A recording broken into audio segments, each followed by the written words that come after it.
వికారాబాద్ జిల్లా ఉమ్మడి రంగారెడ్డి జిల్లాలోని 4 లక్షల ఎకరాలకు సాగునీరు అందించే లక్ష్యంతో లక్ష్మీదేవిపల్లి ఎత్తిపోతల ప్రాజెక్టు కోసం ముఖ్యమంత్రి 20,000 కోట్లు కేటాయించినట్లు పరిగి షాద్నగర్ ఎమ్మెల్యేలు తెలిపారు. వికారాబాద్ జిల్లాలోని పరిగి పట్టణంలో నిర్వహించిన విలేకరుల సమావేశంలో వారు ఈ విషయాన్ని వెల్లడించారు. ప్రాజెక్టు పరిధిలోని లక్ష్మీదేవిపల్లి రిజర్వాయర్ను పరిశీలించిన ఎమ్మెల్యేలు ప్రాజెక్టు మ్యాప్ను కూడా క్షుణ్ణంగా పరిశీలించారు. 3 రిజర్వాయర్లను ఏర్పాటు చేసి రైతుల కళ్లలో ఆనందం చూస్తామని వారు పేర్కొన్నారు. ప్రస్తుతం ఉన్న 2.8 టీఎంసీల ప్రాజెక్టు సామర్థ్యాన్ని 6 టీఎంసీలకు పెంచేందుకు కృషి చేస్తున్నట్లు తెలిపారు. కృష్ణానది నీటిని తీసుకొచ్చి ఉమ్మడి రంగారెడ్డి జిల్లాలోని 4 లక్షల ఎకరాలకు సాగునీరు అందిస్తామన్నారు.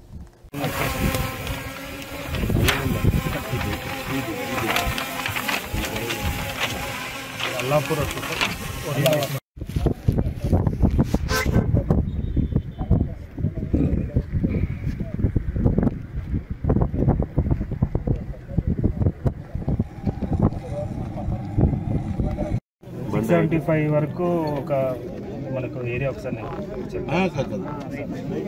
కెపాసిటీ 3.8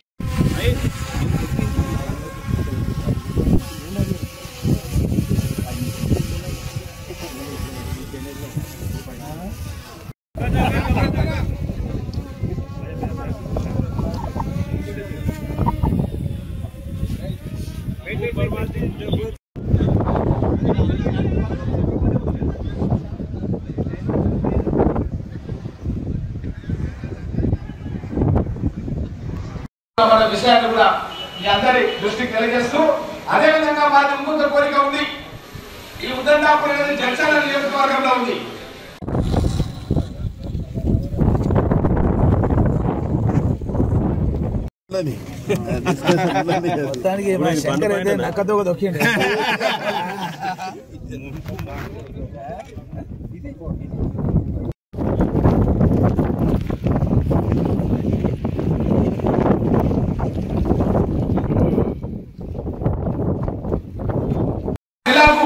ఏ విధంగా సాగునీరు తీసుకురావాలని చెప్పి ఎన్నోసార్లు ప్రభుత్వాన్ని కూడా ఇంజనీర్స్ అసోసియేషన్ తరఫున కూడా వారు రిప్రజెంటేషన్ చేసి తాను ఈ మధ్య కాలంలో